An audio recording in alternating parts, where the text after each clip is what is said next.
Hello ladles and germs, welcome to part 2 of our outrageously brief history of the definitions of economics. When we left off in the last video, I talked a little bit about the Greeks, and then we had a definition of economics from Adam Smith in the 1770s, and then we moved on to a definition provided by John Stuart Mill in the 1840s. John Stuart Mill, in some senses, represents the high point, the zenith of what was called political economy at that time.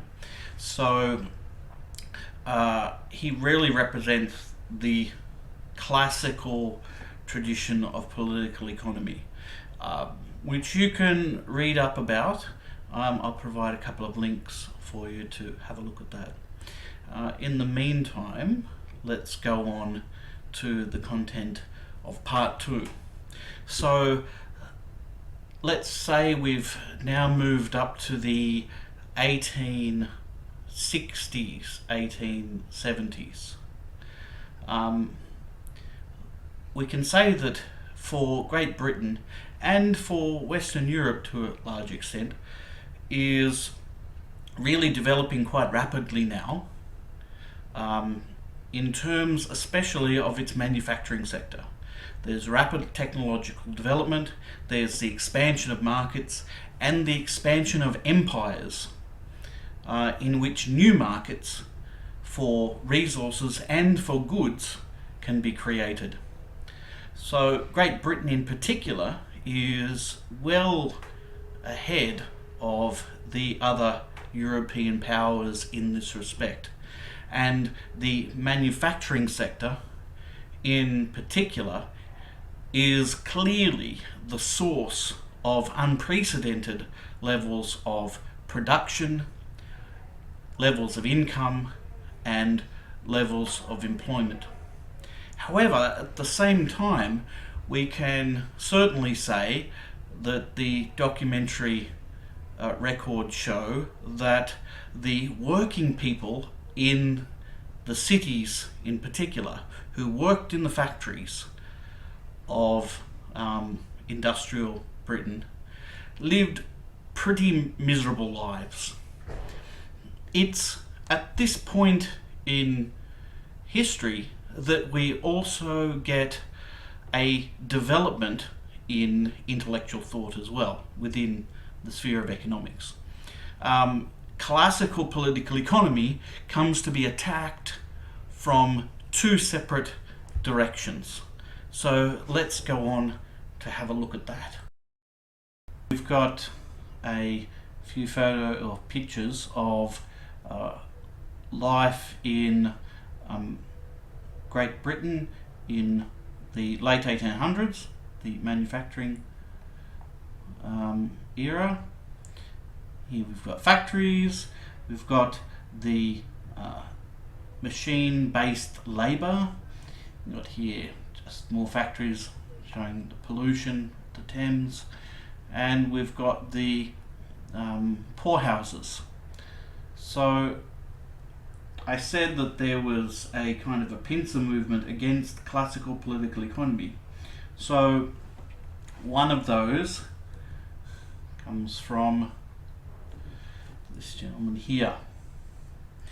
The politically radical German exile, Karl Marx, who was living in Great Britain, published his most famous book, Capital, a critique of political economy, in 1867.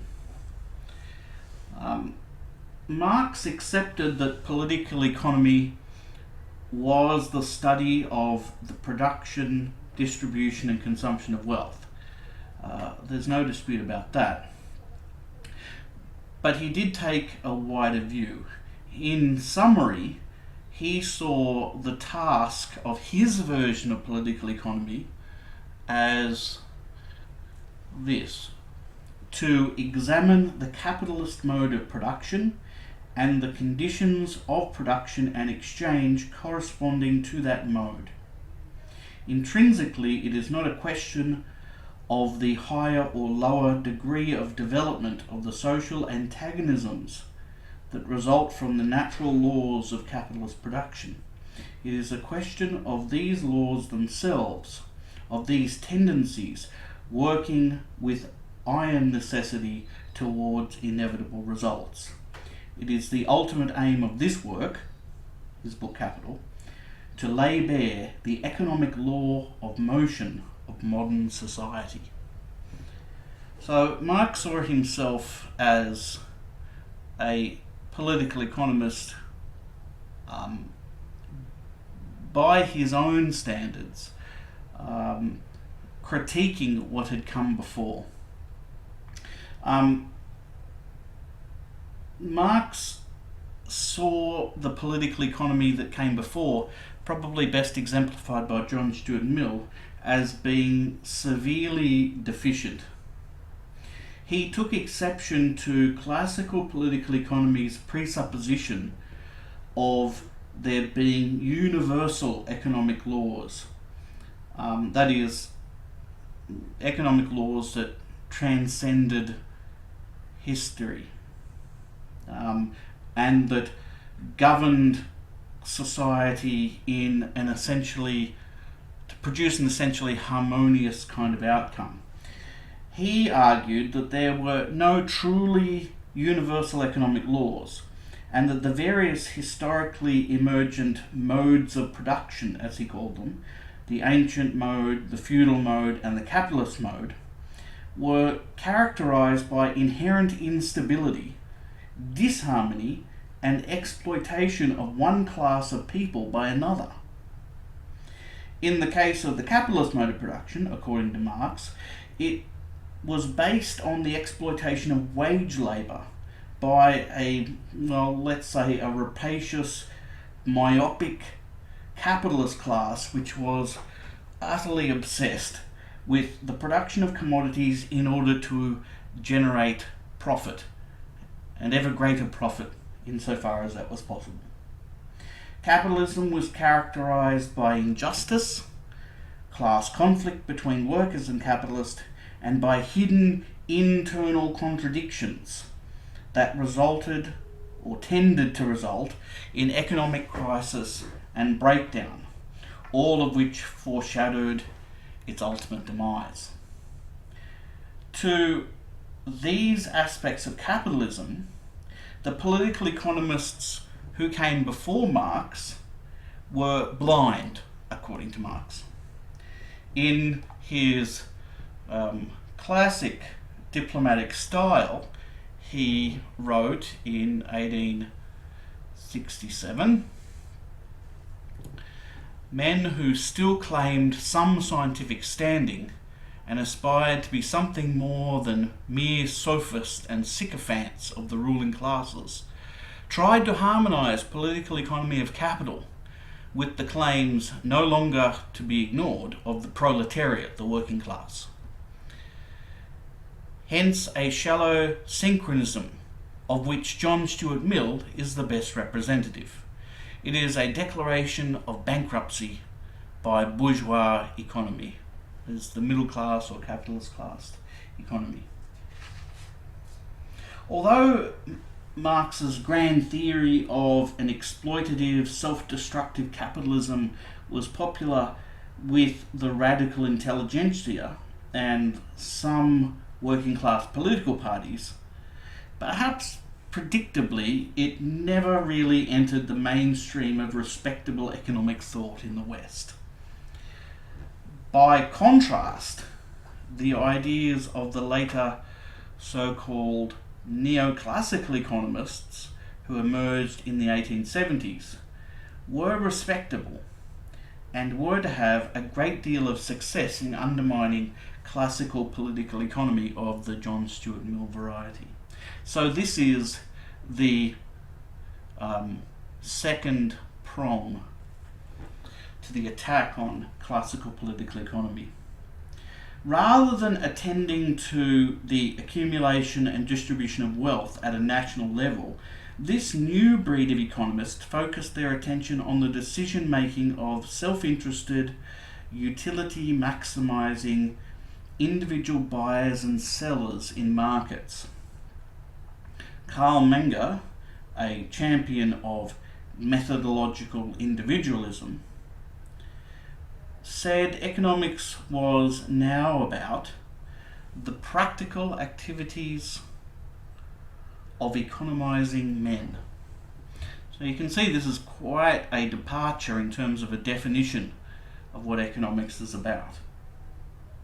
Francis Edgeworth stated that the first principle of economics is that every agent is actuated only by self-interest, and that man is a pleasure machine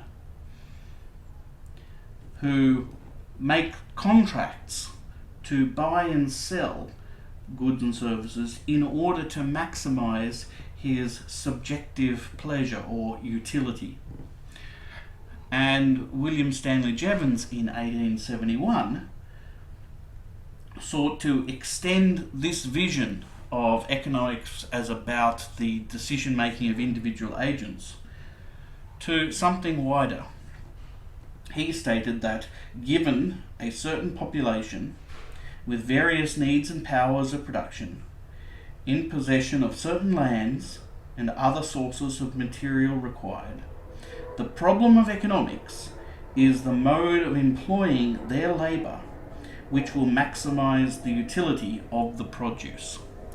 So he tries to expand the principle that was applied at the level of the individual by the other two authors to a question of how this would happen in society as a whole.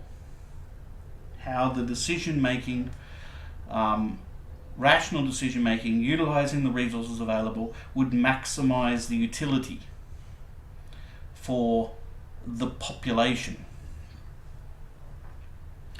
The most influential British economist of the late 19th and early 20th century, however, Alfred Marshall, despite embracing neoclassicism's focus on individual buyers, sellers and markets, also sought to retain links with the classical political economy's grander concern with national wealth accumulation. In his book, The Principles of Economics, published in 1890, he offered the following now famous definition of economics. Political economy, or economics, is a study of how mankind in the ordinary business is the study of mankind in the ordinary business of life. It examines that part of individual and social action which is most closely connected with the attainment and with the use of the material requisites of well-being. Thus, it is on the one side a study of wealth, and on the other, and more important side, a study of man. And by man, of course, he means human beings in society. So, Marshall doesn't break completely with political economy, but at the same time he does embrace to some extent the new neoclassical vision of the individual decision maker.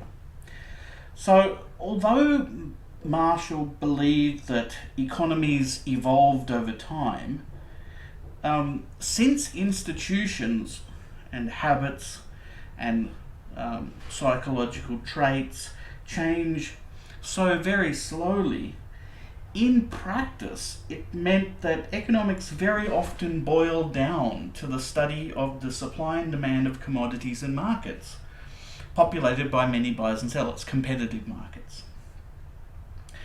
Marshall's was a scientific endeavour, but it was also ethically motivated. Marshall believed that, perhaps more than any other institution, efficiently operating markets facilitated the accumulation of wealth, and this could improve the quality of life for the great mass of humanity. So Marshall wasn't just focusing on the supply and demand of goods and services in competitive markets because he thought that that was an interesting topic, or it happened to be something to be studied. He also thought it was important to foster competitive markets as a way of improving the standard of living, the quality of life for the majority of people. So he was ethically motivated while simultaneously being scientifically motivated. So that is that for part 2. Now we'll have a little break and look at part 3 in due course. I'll provide you with a link to a short precis on political economy in particular, and its contrast with neoclassical economics if possible, which you can read and compare to what I've just said.